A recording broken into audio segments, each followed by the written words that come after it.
Hai, selamat datang di KMADI Mengkaji. Kami Mata, Hati, dan Telinga Organisasi. Bersama saya, Iwayan Agus Febiana. Mari kita mulai.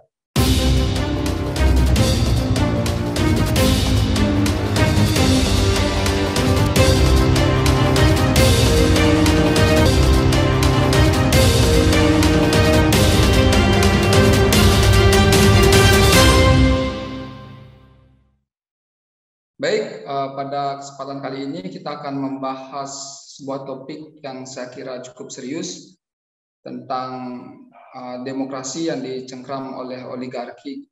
Sebagaimana yang kita ketahui, pasca runtuhnya Orde Baru, Indonesia mengalami sebuah fase gelombang demokratisasi yang ditandai dengan berdirinya lembaga-lembaga demokrasi seperti partai politik, Komisi Pemilihan Umum atau KPU, Badan Pengawas Pemilu atau Bawaslu, Komisi Pemberantasan Korupsi atau KPK, dan institusi-institusi demokrasi lainnya yang menunjang kehidupan demokrasi di Indonesia. Akan tetapi pada perkembangannya demokrasi di Indonesia tidak mengarah pada hal yang lebih baik gitu. Hal ini ditandai dengan bahwa hari ini partai politik hanya justru dikuasai oleh sekelompok elit keluarga atau elit politik tertentu. Selain itu juga institusi-institusi demokrasi seperti KPU, Bawaslu, KPK ini terkooptasi oleh kepentingan politik elektoral atau politik praktis. Selain itu juga ada kecenderungan bahwa hari ini partisipasi publik yang menjadi inti poin dari demokrasi itu sendiri itu justru dikebiri oleh institusi-institusi demokrasi ataupun oleh kemudian partai politik ataupun oleh pemerintah gitu. Nah, hari ini kita akan membahas hal itu bersama dengan seorang akademisi yakni Evata Filomeno Borromeo Duarte SPIE MSOS, atau akrabnya saya sapa ini Bang Evata, supaya akrab aja ya Bang ya. Siap. Mungkin pertanyaan saya yang pertama Bang, untuk mengawali diskusi hari ini, apakah betul demokrasi Indonesia hari ini dicengkram oleh oligarki Bang? Ya, baik, terima kasih atas kesempatannya dan undangannya dari teman-teman KMADI. Selamat sore, Om Swastiastu. Semoga kita semua sehat dan dalam lindungan Tuhan. Amin. Baik, ini saya langsung ditanya ya terkait masalah hal yang sangat menarik sekali terkait bagaimana apakah saya memiliki satu pandangan tersendiri mengenai demokrasi yang akhirnya tercengkram oleh oligarki. Jadi saya berangkat dari satu definisi dulu ya, bahwa demokrasi ini sendiri merupakan satu pemikiran yang sangat lama sekali sudah dipikirkan oleh Plato, Socrates, dan juga Aristoteles waktu itu. Jadi ini adalah satu hal yang sangat keterkaitan, ya, sangat bersinggungan, punya ciri khas yang tentunya sangat berbeda juga. Nah, jadi saya melihat bahwa demokrasi di Indonesia ini benar-benar saat ini menuju satu ironi ya, menuju satu ironi. Mengapa saya langsung menyampaikan hal demikian? Karena sejatinya dari sistem tata kenegaraan kita, dari hukum tata negara kita, habis itu dari masalah perpolitikan negeri kita seakan terombang-ambing ya oleh arus yang begitu sangat deras yang membuat kita kebingungan bagaimana mendefinisikan capaian demokrasi yang kita harapkan, yang ideal itu seperti apa. Dan bagaimana cara mengatur agar oligarki ini tetap sesuai pada tracknya. Jadi kalau kita berangkat dari definisi menurut KBBI, di sini adalah demokrasi itu adalah satu bentuk sistem pemerintahan yang dipegang oleh rakyat, gitu. Ya, jadi jelas sekali bahwa bagaimanapun harus melibatkan rakyat dalam segala aspek yang ada. Nah, representatif dan juga adanya satu rule of law yang jelas, terus juga ditambah dengan pembagian kekuasaan berdasarkan trias politika. Nah, tetapi oligarki ini dari beberapa literatur yang saya baca yang terbaru ya, bahwa oligarki ini merupakan satu sistem pemerintahan ya yang dipegang oleh segelintir orang. Nah, kita tadi mendengar satu pembahasan yang saya sampaikan bahwa demokrasi itu nanti bisa menyuburkan oligarki. Karena apa? Demokrasi memberikan akses untuk hal-hal tersebut.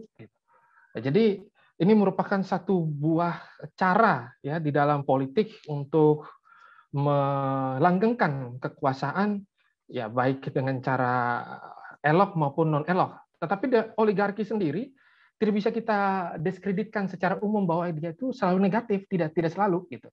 Ya, jadi kalau misalkan itu dipegang, oligarki ini tentu berbeda dengan aristokrasi ya.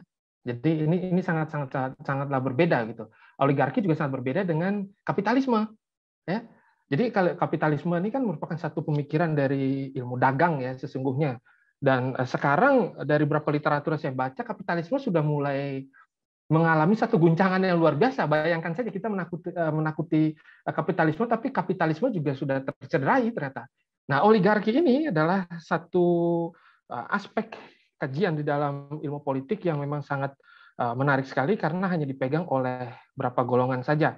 Nah, tetapi yang menjadi poin utama yang ingin saya sampaikan, apabila oligarki ini dirongrong ya oleh satu kepentingan sara itu, maka oligarki ini sudah tidak sehat.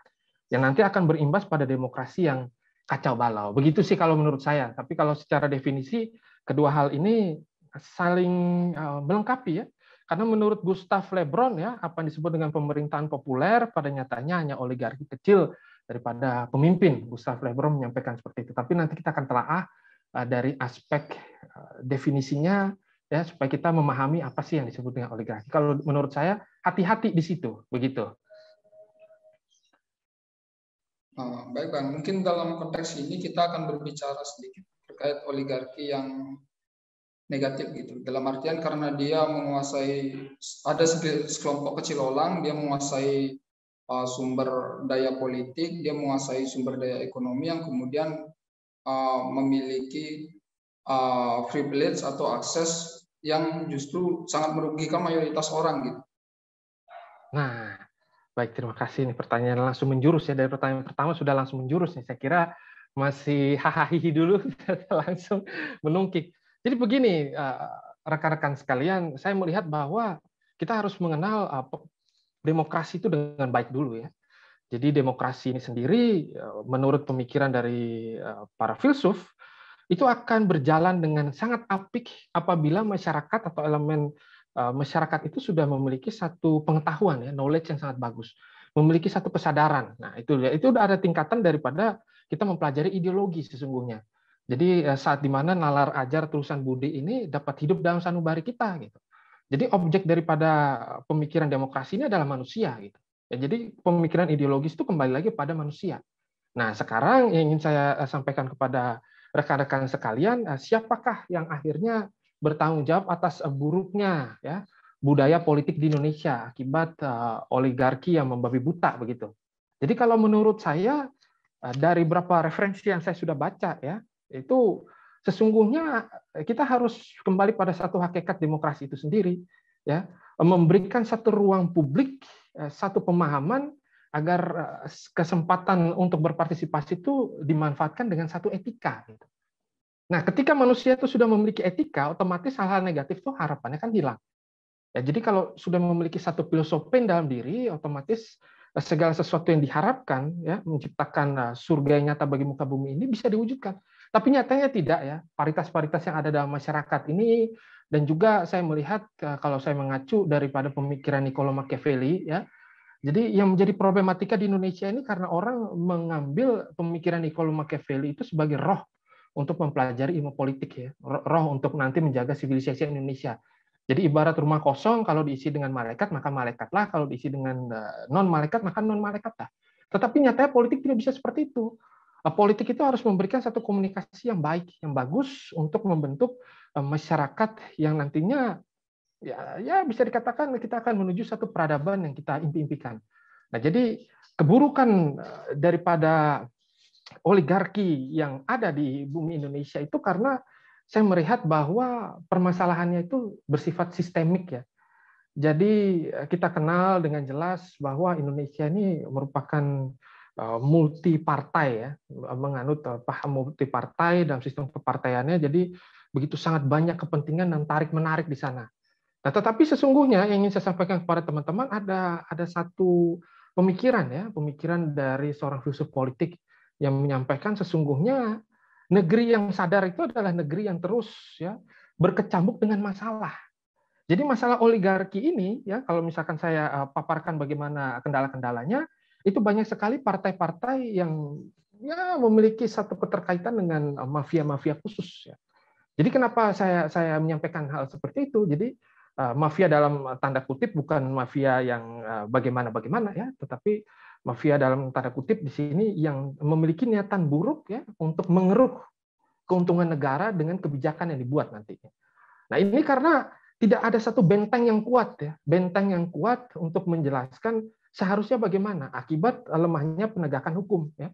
Jadi lemahnya penegakan hukum bukan tanpa dasar saya berbicara, tapi memang itulah satu polemik yang terus dikaji oleh negara untuk menuju masyarakat madani. Ya, jadi semua negara sekarang struggle menghadapi hal tersebut. Ya. Jadi dengan adanya globalisasi saat ini, setiap negara juga malah mengalami masalah.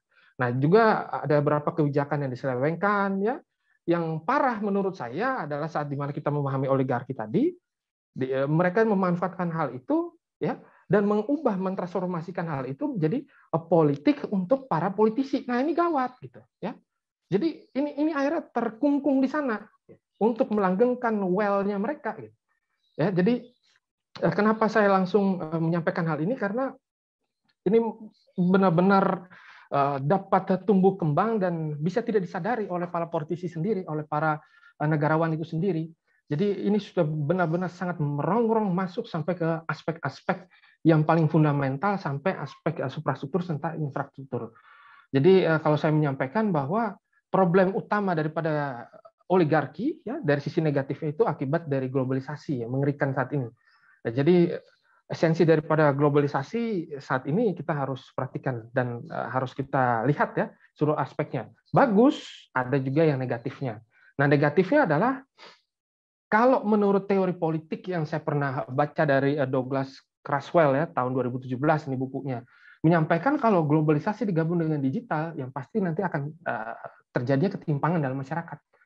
Nah, ini akibat apa? Ya akibat tadi ya serangan yang begitu sangat luar biasa masuk, hegemoni itu tercipta dan para pemimpin kita, oligark kita akhirnya kebingungan di situ. Dan akhirnya mulai ada satu niatan tersendiri untuk ya mungkin mengamankan seperti yang tadi saya sampaikan kalau kita mengacu dari pemikiran Machiavelli bahwa ilmu politik ini erat kaitannya dengan ilmu militer. Ya, jadi ada fusi yang terjadi di situ tanpa kontrol yang baik. Nah, ini akhirnya negara kita gagal untuk bisa gagal, bukan saya katakan gagal secara total ya. Bisa gagal untuk mendeliver apa yang kita harapkan ya. Demokrasi Pancasila itu bisa gagal terdeliver karena semua tersekat di situ. Jadi ini ibaratnya kita harus membuka berapa sekatan-sekatan pipa-pipa yang mampet itu kita harus bersihkan gorong-gorongnya dengan cara apa? Dengan cara controlling yang bagus. Nah, kenapa saya sampaikan begitu? Karena ini kan pembahasannya tentang demokrasi secara garis besar ya, dan juga ada oligarki di dalamnya. Nah, itu bagaimana caranya? Hanya satu yang disampaikan oleh Aristoteles ya, dan juga Plato ya, lebih tepatnya Plato dalam buku ke-8-nya yang berjudul Republik itu menyampaikan bahwa ia sangat berharap agar demokrasi ini bisa dibarengi dengan satu kecerdasan. Ya, kecerdasan yang nanti akan membuat ini semua berjalan dengan sesuai harapan. Kalau tidak nanti banyak yang tercederai ya. Jadi ini yang ditakutkan menjadi satu habit ya, satu kebiasaan. Inilah yang ingin saya sampaikan kepada teman-teman secara filosofi, secara akarnya jangan sampai kejahatan di dalam negeri ini atau penyelewengan power abuse ini dianggap ya sudah biasa karena ini manusiawi. Enggak bisa ya. Enggak bisa hanya karena dasar manusiawi kita akhirnya memaafkan hal ini. Karena ketika kita memanusiakan manusia yang sedang melakukan tindakan kriminal, manusia yang lain akibat impact daripada tindakan kriminal tersebut yang harus kita lihat juga. Nah, ini jadi seperti pisau bermata dua ya. Jadi bagaimana kita melihat hal itu? Mau kita condong ke arah mana? Gitu. Jadi penegakan hukum yang seperti apa lagi yang harus kita wujudkan di muka bumi Indonesia. Nah, tetapi saya memiliki satu strategi ya. Bagaimanapun saat ini Indonesia itu bergerak dengan popularisme politik. Ya, jadi dengan adanya popularisme politik otomatis ada persaingan. Nah, dengan ada persaingan seperti ini, harapannya masyarakat juga berpartisipasi dalam kontestasi tersebut. Berpartisipasi bukan berarti harus terjun dalam ilmu politik, terjun sebagai gladiator politik, tidak, tapi minimal mengawasi. Nah, jadi sekarang banyak politisi-politisi dari beberapa partai itu yang akhirnya menunjukkan citra yang baik. Ya. Citra yang baik ini yang awalnya memang dipaksakan, tapi lama-lama jadi kebiasaan. Ya, jadi semua itu bersaing, berlomba untuk memberikan satu sumbangsi pemikiran. Nah, inilah ya harapan besar daripada sang pencetus demokrasi itu sendiri. Ya, saya mengacu daripada pemikiran para filsuf itu dulu, karena saya nggak masuk kepada pemikirannya Abraham Lincoln ya. Kalau dari sisi Abraham Lincoln itu kita tahu bahwa ini politik jalan tengah. Nah, saya berharap tidak ada tidak merupakan politik jalan tengah, tapi politik beretika. Gitu. Nah, karena apa? Kita punya Pancasila.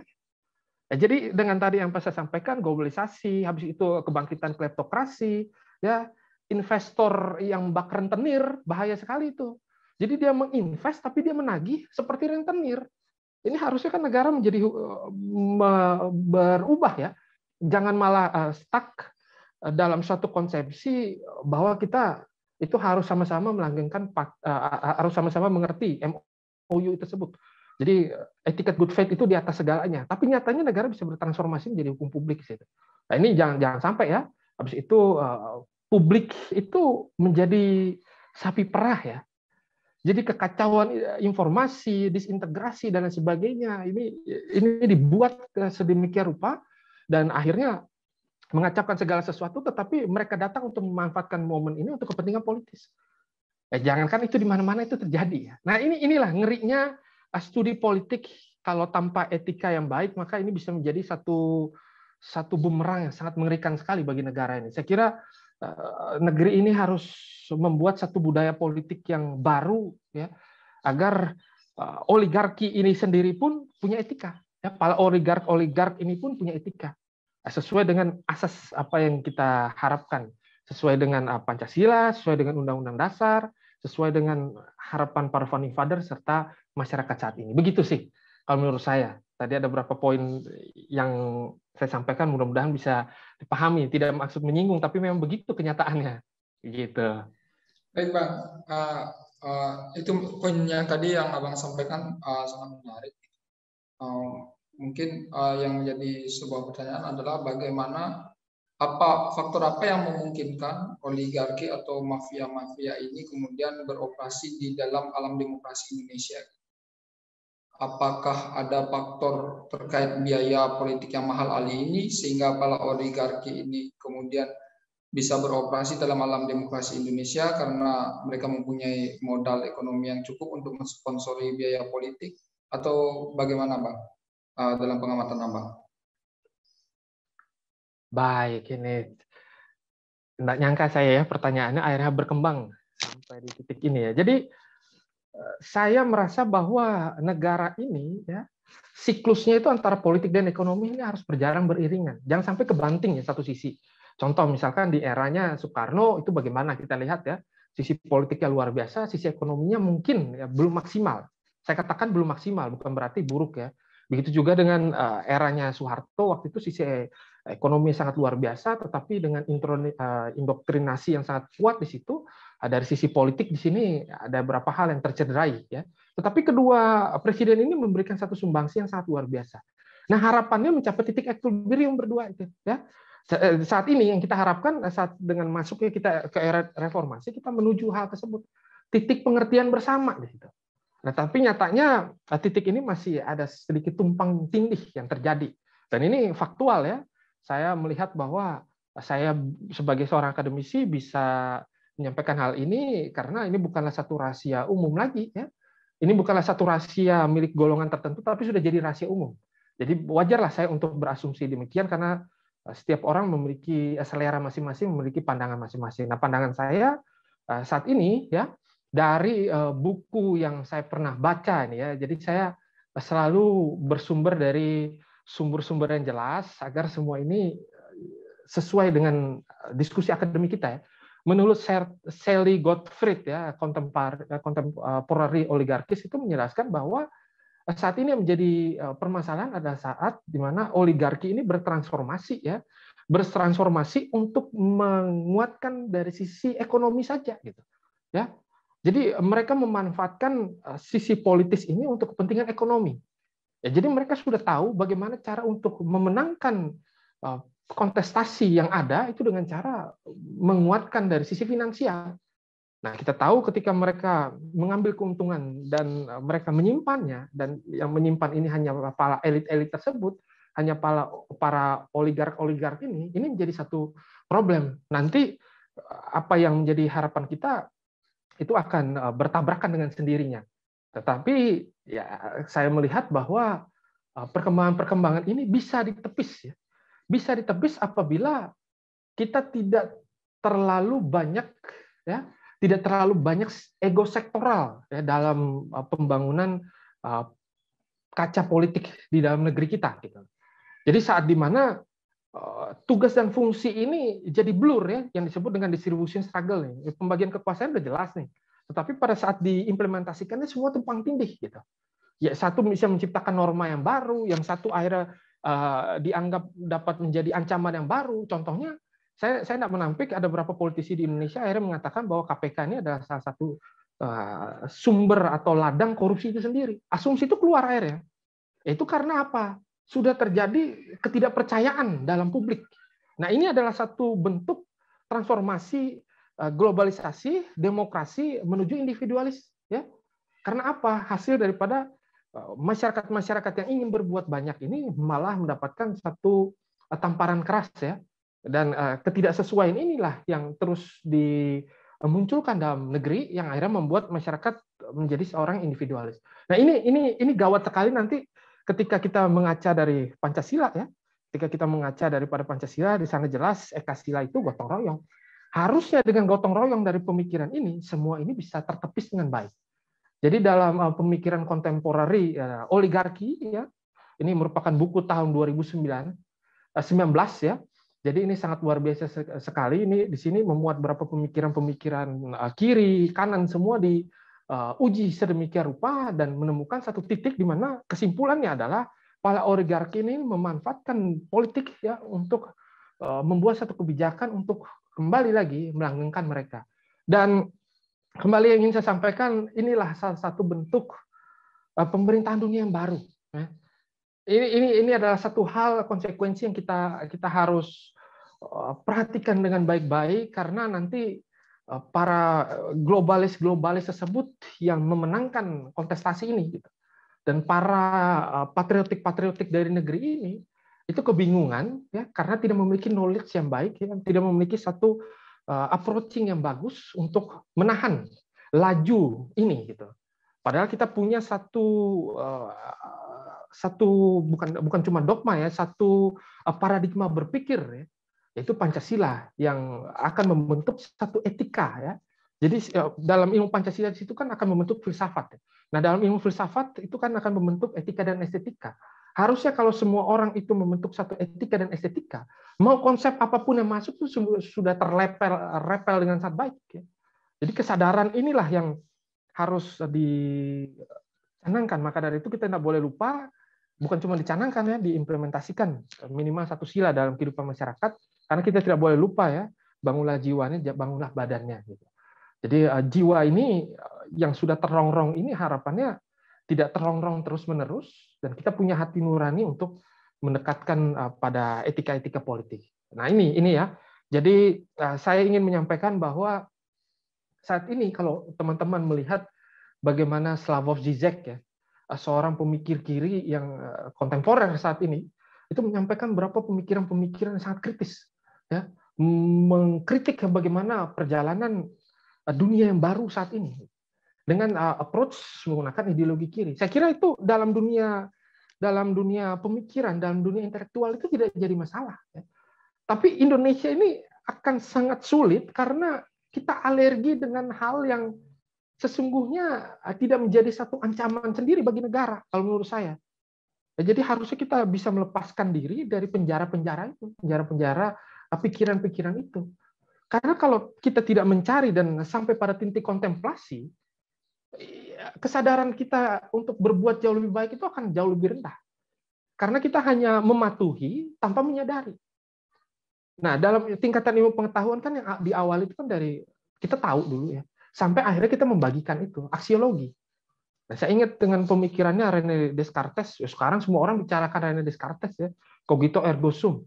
Dulu di era itu para profesional saintis itu hanya berdebat untuk profesional sains saja. Jadi semua itu saling berdebat untuk satu pendekatan yang baru dalam dunia sains. Tetapi aksi nyatanya, implementasinya pada masyarakat itu tidak ada esensinya sama sekali ya. Tidak ada esensi yang bisa dirasakan oleh masyarakat. Nah, jadinya salah semua. Nah, saya harap mudah-mudahan konsep apa yang sudah dibangun oleh negeri ini ya, demokrasi yang utuh ini, demokrasi Pancasila ini jangan dipahami secara konseptual saja, tapi bisa dipahami dengan satu kontemplasi yang jelas. Nah, maka dari itu pemikiran dari Douglas Creswell ini merupakan hal yang ingin saya sampaikan kepada teman-teman, dan tadi ada juga hal ya yang sangat menarik menggunakan teori konflik ya, resolusi konflik. Di sana ada satu permainan ya, satu permainan untuk menciptakan konflik, dan di sana mereka datang bak pahlawan. Nah, jangan sampai masyarakat nggak tahu lagi seperti itu. Itu kan basic sekali ya. Itu kan basic sekali. Nah, dengan adanya ketersebaran informasi ini, harapannya kita makin dewasa terus-menerus, dan dengan diskusi ini mudah-mudahan kita bisa benar-benar keluar dari oligarki yang negatif tadi. Begitu ya. Jadi oligarki ini bisa sifatnya positif, bisa sifatnya negatif, tergantung saja. Karena oligarki saat ini itu masih ada. Contohnya di Rusia itu ada ya, oligarki, kepemimpinan dari Vladimir Putin itu bagian dari oligarki. Tuh. Presiden Xi Jinping itu menggunakan approach oligarki ini, gitu. Jelas itu. Ya, habis itu dari Korea Utara ya oligarki ini, gitu. Nah, tetapi ini tidak akan menjadi lebih baik dan lebih buruk lagi, gitu. Kalau misalkan mereka punya satu goals yang jelas.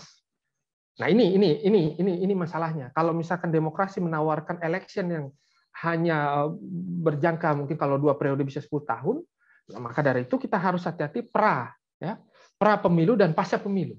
Kalau kedua itu tidak jelas, masyarakat sebagai sapi perah saja, hancur sudah. Nah, ini yang jadi problematika kalau menurut saya sih. Nanti sampai tingkatan di mana ada beberapa aspek-aspek yang mungkin bisa kita kaji lagi dengan beberapa pertanyaan-pertanyaan. Kalau menurut saya begitu. Sorry agak panjang ya ini supaya alur pikirnya nih bisa jelas. Nanti takutnya saya malah dikatakan tidak menyampaikan argumentasi berdasarkan pendekatan akademis. Demikian. Ya Bang, terima kasih Bang. Ada satu hal yang saya kira menarik untuk dielaborasi adalah dia Bang menyampaikan bahwa oligarki ini menggunakan politik demi keuntungan ekonominya.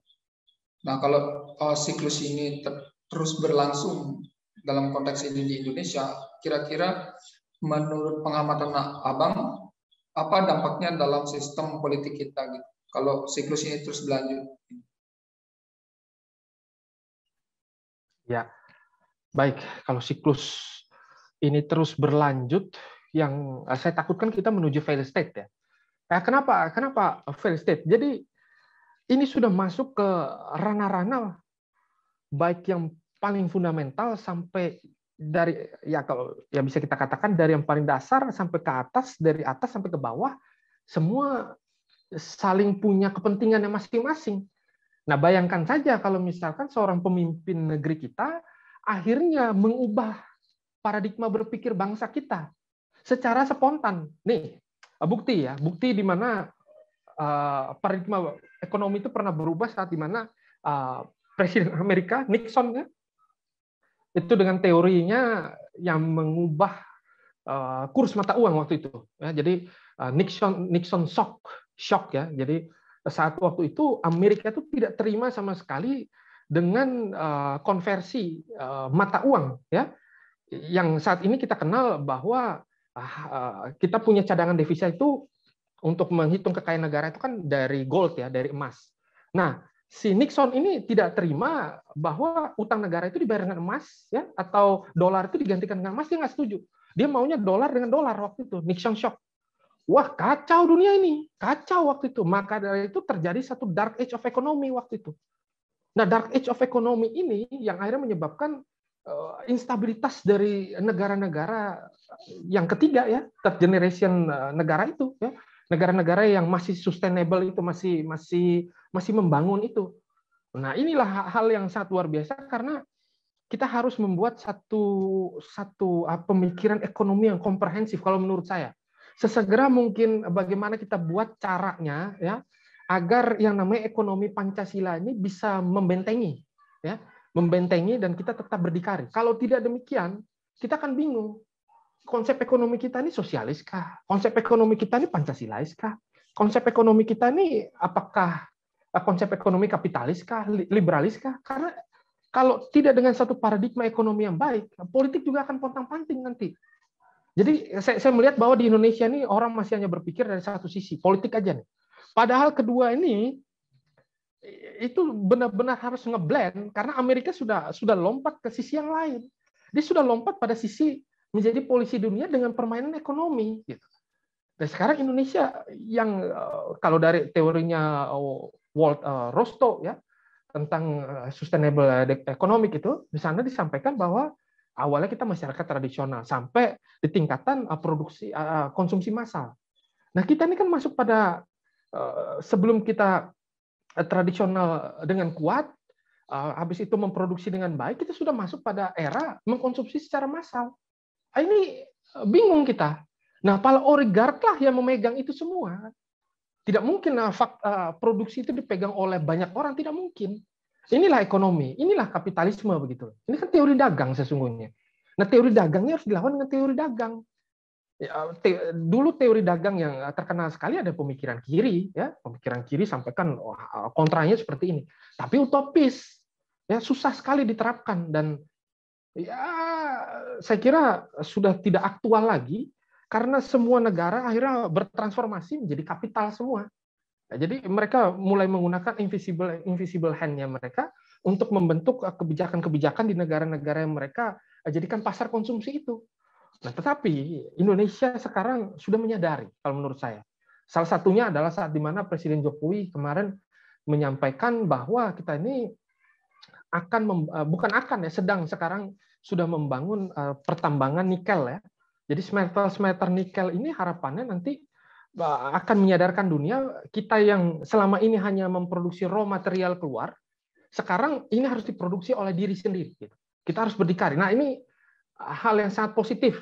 Ya, meskipun ada segala sesuatu ada sisi baik dan buruknya, tetapi minimal ya pemimpin negara kita dengan para pembantu-pembantu di belakangnya itu sudah mulai sadar ya.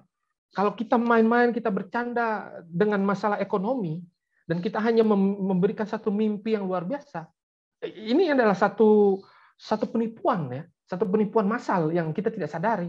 Nah, maka dari itu teman-teman, hati-hatilah ketika kita sekarang mendengarkan berita tentang konspirasi ya. Jadi konspirasi ini bisa saja satu fakta yang belum terungkap. Begitu. Nah, pendewasaan kita dan kedewasaan kita lah yang nanti bisa menyaring itu. Minimal kita punya satu sense seorang peneliti. Jadi kita ragu nih dengan apa yang terjadi dan kita mau meneliti. Dan sekarang kan baru akhirnya terbuka. Oh, ternyata ekonomi dan politik ini harus benar-benar mencapai satu titik ya, kesepahaman bersama. Karena contohnya misalkan ekonomi jalan sendiri, politik jalan sendiri, pembiayaan di dalam negeri tidak karuan. Kita hanya menjadi subjek daripada pasar dunia yang sekarang ini beneran kita jadi subjeknya. Ini akan membuat kita lemah terus-menerus. Jangan sampai kita lemah terus-menerus, dan kita tahu dengan jelas kita punya kontra terhadap hal itu, yaitu koperasi. Kita dulu punya kita bukan dulu, saat ini kita masih punya koperasi. Dan dalam teori kapitalis itu sendiri ya, mereka kan memanfaatkan bankir-bankir ini dan menyampaikan bahwa dengan Anda menabung di bank itu jauh lebih baik daripada koperasi. Padahal dengan kita berdikari ya, pembagian daripada SHU ya, sisa hasil usaha daripada koperasi itu kan jauh lebih tinggi daripada bank, bunga bank.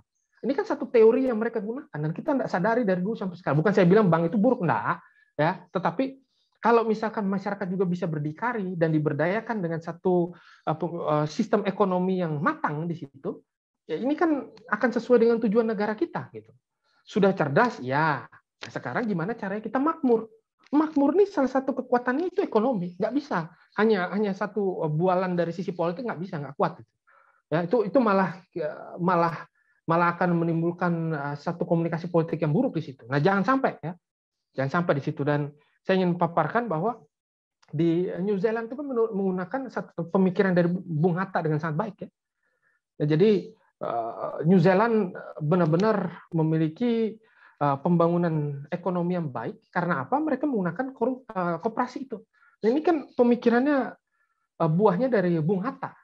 Tetapi semua itu blur ya, semua itu blur karena hegemoni masuk, semua cengkram, kita bingung mau pakai yang mana, masyarakat juga belum teredukasi dengan baik, para politisi juga akhirnya terpaksa nunduk ya, karena tangan-tangan mereka begitu sangat kuat mencengkram, ditambah dengan satu hal lagi yang tidak bisa kita lupakan, ya, bahwa mereka memiliki kekuatan militer yang sangat kuat yang bisa menekan negara lain agar patuh gitu. Nah, saya melihat bahwa ini dari sisi internal harus diperhatikan ya, oligarki dari sisi internal kita sendiri yang merongrong, dari sisi eksternal juga nih lebih ngeri lagi karena globalisasi internasionalis ini, wow itu, aduh kalau kita bicarakan itu mungkin kita hanya bisa geleng-geleng kepala ya. Jadi inilah cara dunia ini bergerak gitu. Maka dari itu jangan heran para aktivis-aktivis ini semua mulai bangkit ya, mulai bersuara banyak karena menurut salah satu sumber yang saya baca, negara itu akan hancur apabila banyak orang yang mengerti. Orang yang berlatar belakang cendekiawan itu diam. Habis sudah. Kalau tidak ada satu kritik yang jelas untuk membangun, nanti malah negara tersebut akan tertidur dan tiba-tiba kolaps. Nah, itu yang terjadi sering banyak di wilayah-wilayah negara yang failed state ya, kalau menurut saya. Demikian.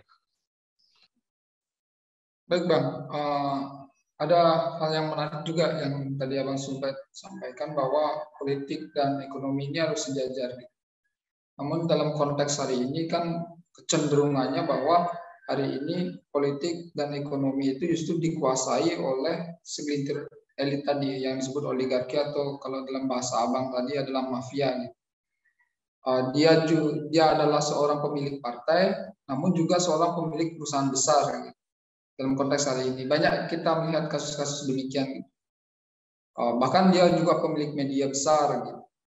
Nah, konsentrasi sumber daya politik dan ekonomi yang ada di segelintir orang ini kan cenderung merugikan mayoritas kebanyakan orang karena kemudian akan menghasilkan ketimpangan sosial, marginalisasi akibat konsentrasi tersebut dan berbagai macam dampak negatif lainnya. Nah, menurut Abang bagaimana kemudian cara agar dalam tanda kutip mungkin melawan gitu, agar kemudian sebelumnya dikuasai oleh segelintir elit ini kemudian terdistribusi dan dikuasai oleh dan merata gitu, distribusi secara merata. Nah, bagaimana caranya, Bang? Ya, jadi ini sudah masuk lagi, ini pertanyaan dalam dua aspek sekalian ya, dari sisi ekonomi politik lagi nih. Tapi kalau menurut saya bahwa inilah ya yang terjadi di muka bumi ini begitu ya, saat dimana kita akhirnya beranjak ya untuk sama-sama ingin mematuhi good faith itu, fakta sunt servanda itu ya. Jadi yang namanya sektor privat atau perusahaan-perusahaan yang milik asing yang masuk ke Indonesia itu kan memiliki dasar hukum yang kuat. Gitu. Nah, bagaimana kita melihat hal tersebut? Kembali saya lihat dari aspek hukum ini yang menjadi permasalahan. Ya. Karena apa? Saat ini Indonesia ini kebingungan menganut paham monois atau dualis di situ. Saya kira Anda boleh searching ya, data investasi di Indonesia itu tidak sampai 20%. Ya. Yang dimiliki oleh orang-orang pribumi itu tidak sampai 20%. Saya sebenarnya alergi dengan kata pribumi ya. Maksudnya dimiliki oleh bangsa Indonesia sendiri ini tidak sampai 20%. Ya. Rata-rata dimiliki oleh asing. Karena apa? Mereka punya knowledge yang bagus. Mereka tahu bahwa ini bisa bukan cuma diperjualbelikan ya, tapi bisa dimanfaatkan ya dengan sebaik mungkin, dengan cara yang jauh lebih halus. Inilah kontemporernya pendekatan di dalam strategi pendekatan di dalam dunia politik. Jadi memanfaatkan banyak tangan untuk kepentingan itu. Maka dari itu saya ingin menyampaikan bahwa kita masuk pada perang asymmetrical warfare, perang generasi keempat. Ya. Perang yang kita tidak sadari adalah perang yang akan nanti menghantam IPOL, Lex, Sosbud, Hankam itu. Ya, ideologi, politik, ekonomi, sosial budaya, dan pertahanan keamanan. Satu ekonomi tumbang, pertahanan keamanan tumbang juga, karena ini satu keholistikan yang harus terjaga. Nah, Indonesia dengan hitungan Pancagatra, Asagatra, Trigatra itu sebenarnya punya satu daya upaya untuk nanti merepresi hal ini. Tapi nyatanya ini hanya sekedar hitungan. Ya. Jadi ini hanya sekedar satu wawasan. Jadi Indonesia ini memang begini. Terus apa nih lanjutannya? Semua pada bingung. Ya. Karena apa? Kita terbatas dalam membuka tabir-tabir ilmu pengetahuan kalau menurut saya.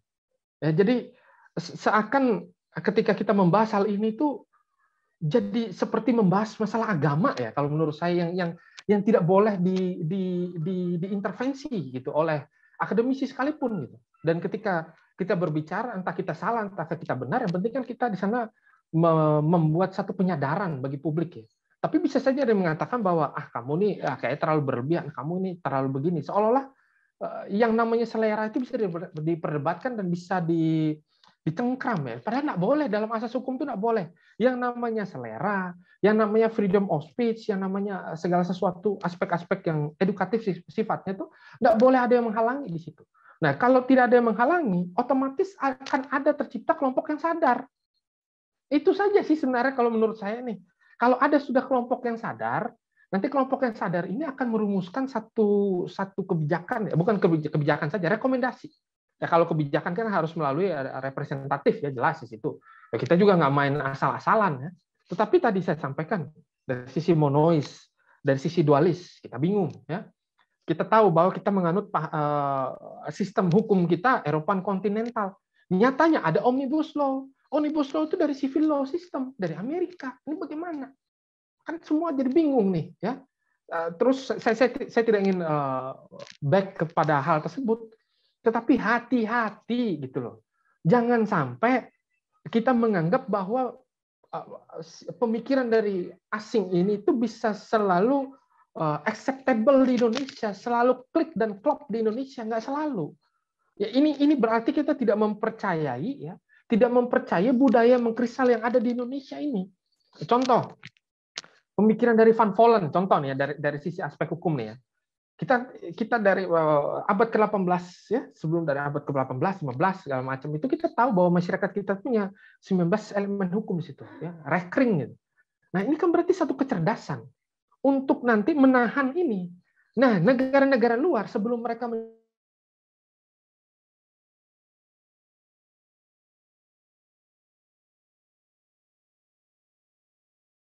nah, sekarang siapa yang sadar menggunakan itu? Kan tidak semua.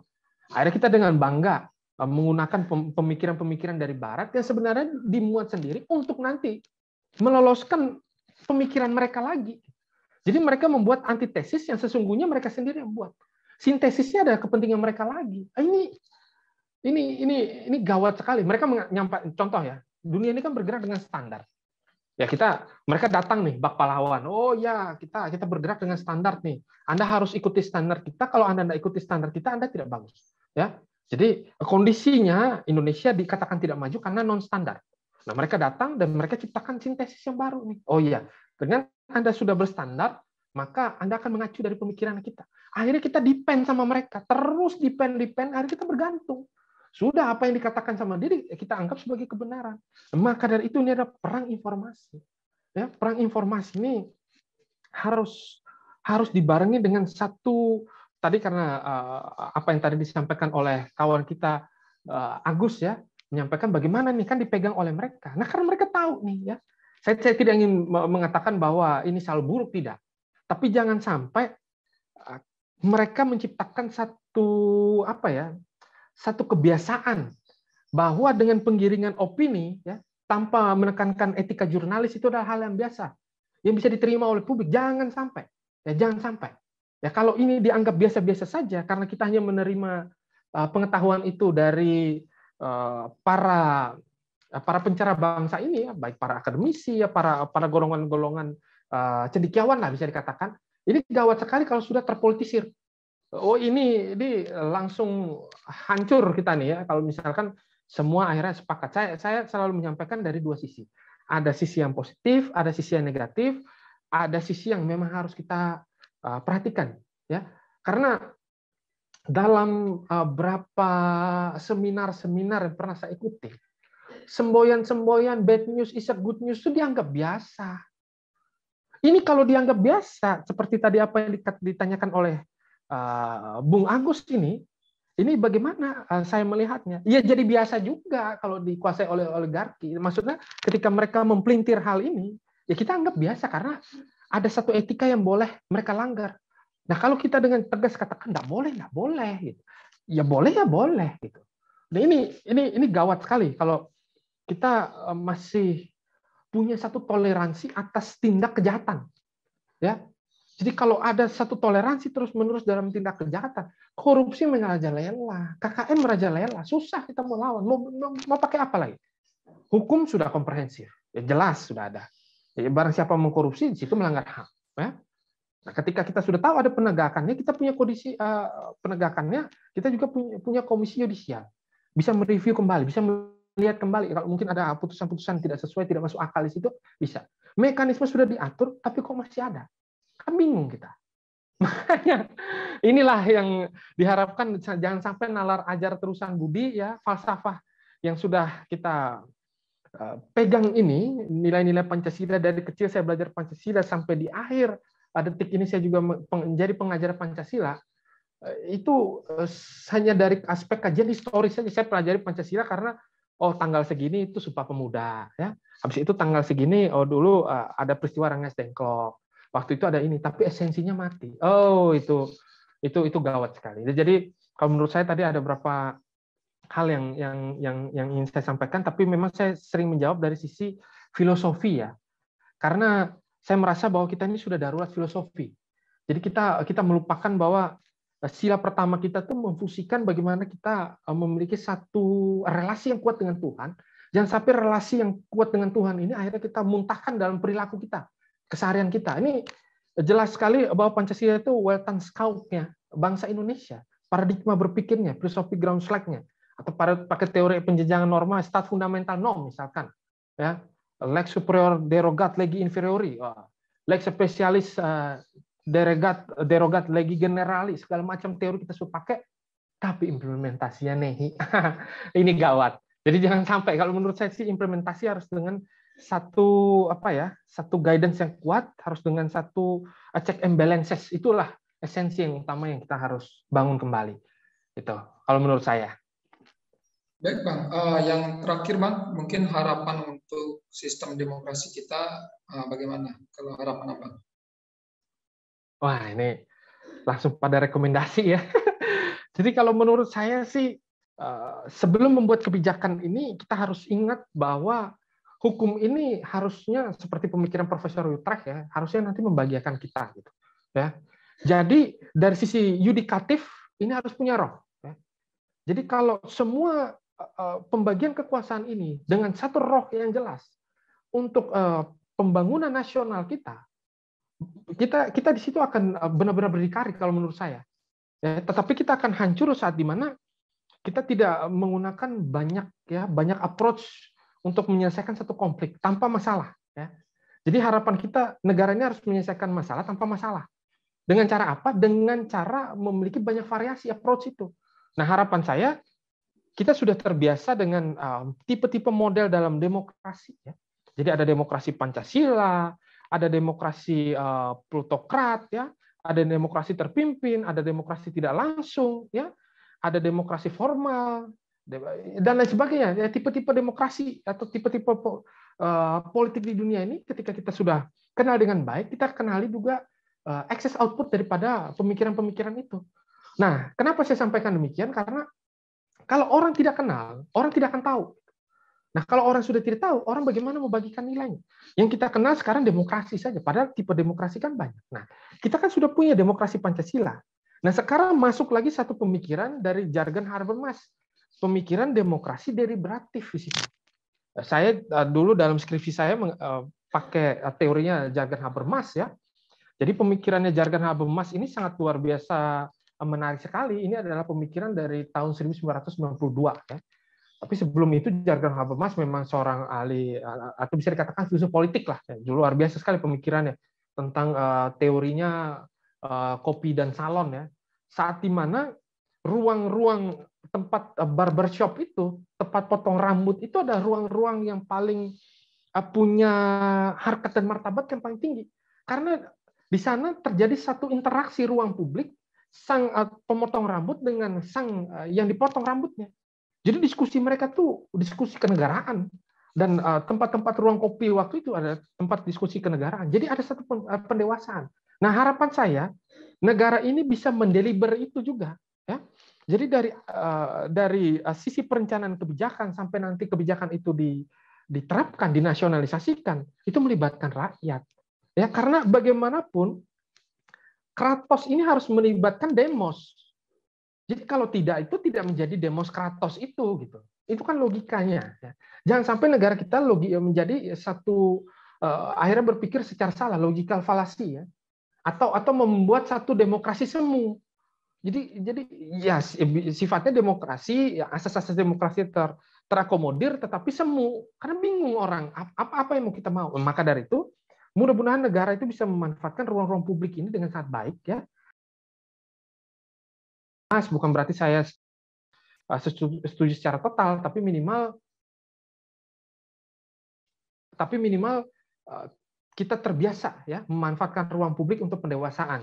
Ya, jadi masuklah kita pada dimensi republik literal sesegera mungkin, karena bagaimanapun public spree yang bagus yang dimanfaatkan dengan baik akan membentuk budaya politik yang bagus.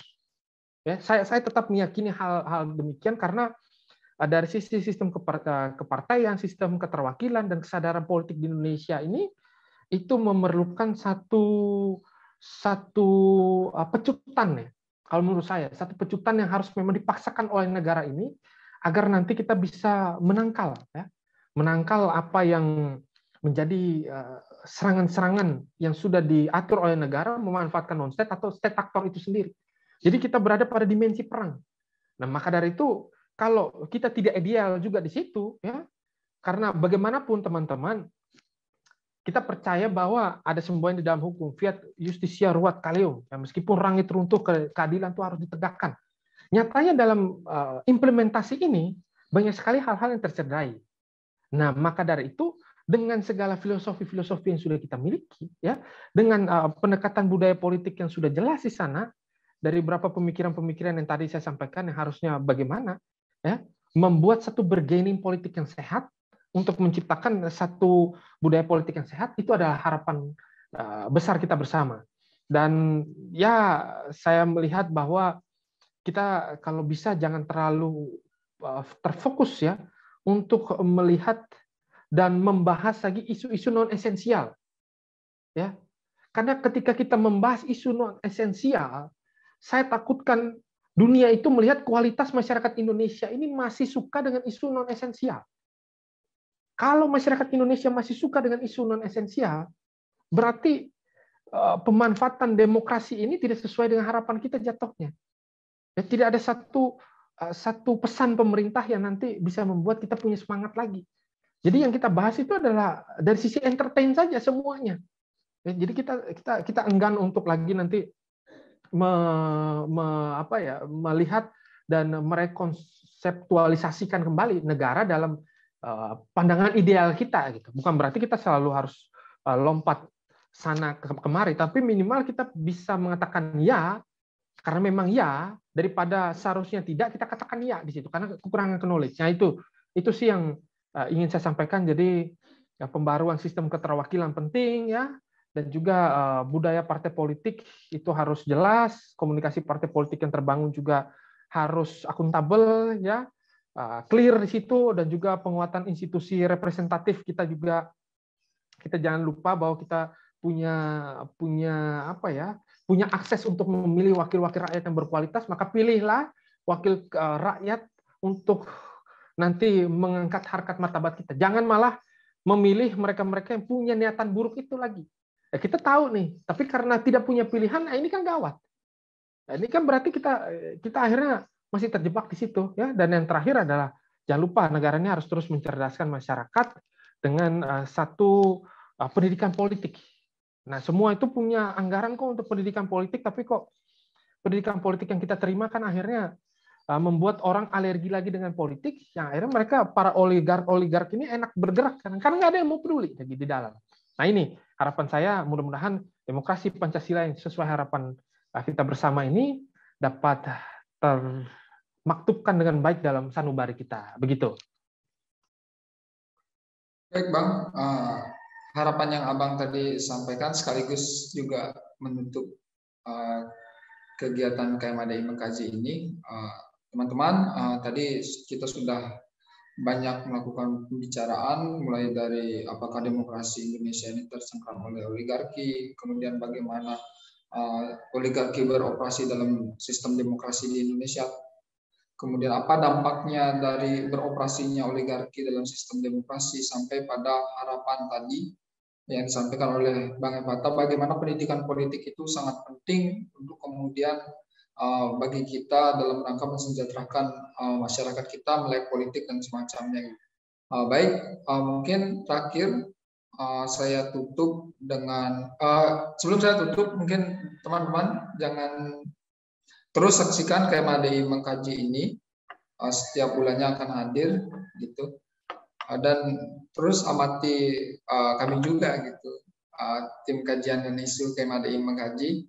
Dan mungkin terakhir sebelumnya saya ucapkan sampai jumpa di KMADI Mengkaji berikutnya. Terakhir saya ucapkan terima kasih kepada Bang Epata.